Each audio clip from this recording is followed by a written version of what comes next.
When you're traveling on the Trace, then you're basically taking a journey through history. And when you come up and actually walk on an original section of the old Trace, right here at the Meriwether Lewis site, you're actually literally following in the footsteps of Meriwether Lewis. Well, Meriwether Lewis was pretty big at the time that he traveled on the Trace. He had 3 years ago returned from an expedition that nobody thought he would survive. He and all of the people who came back with him had done extraordinary things, seen things that nobody other than American Indians, of course, had seen before. When Lewis returned from the expedition, Thomas Jefferson rewarded him by making him the governor of the Upper Louisiana Territory, which was most of the Louisiana Purchase.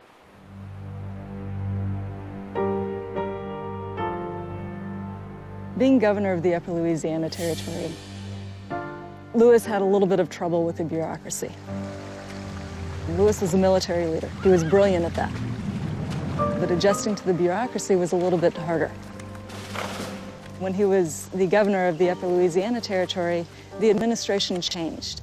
So he had several of the vouchers he sent to Washington denied, which meant that Meriwether Lewis was actually financially responsible for them, which meant he was basically broke. That's why he was on his way from St. Louis to Washington, D.C. to go talk with the Secretary of War, who had the power to approve those vouchers. William Clark was actually worried about him a little bit because he was so distressed about these unpaid vouchers. So Lewis continued on up the trail, and he came to Grinder's stand. So Mrs. Grinder allowed Lewis to stay at her stand. She gave the house up to him. The Grinders heard 2 gunshots. Mrs. Grinder then found Meriwether Lewis bleeding.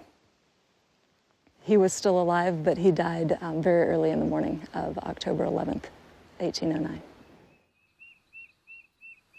James Neely, the Chickasaw agent, made it to Grinder's stand and interviewed Mrs. Grinder about what happened. We have 3 different accounts with Mrs. Grinder that all lead to the same conclusion, that Meriwether Lewis had committed suicide. The evidence certainly points to that. Since no one saw it happen, there will probably always be a little room for doubt. William Clark actually wrote to his brother, "Oh, I fear the weight of his mind overcame him." James Neely, the Chickasaw agent, had Meriwether Lewis buried near the stand where he died. The monument itself, it's a shaft that is broken at the top, and that basically symbolizes a life cut short. The Latin inscription on the monument basically says, "I died too young, but my country will live out my life for me."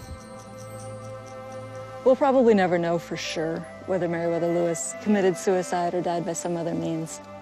But the fact that people still come 200 years later to pay respects to this man who helped open up the West kind of indicates that maybe what we should be focusing on is who he was and what he accomplished, rather than how he died.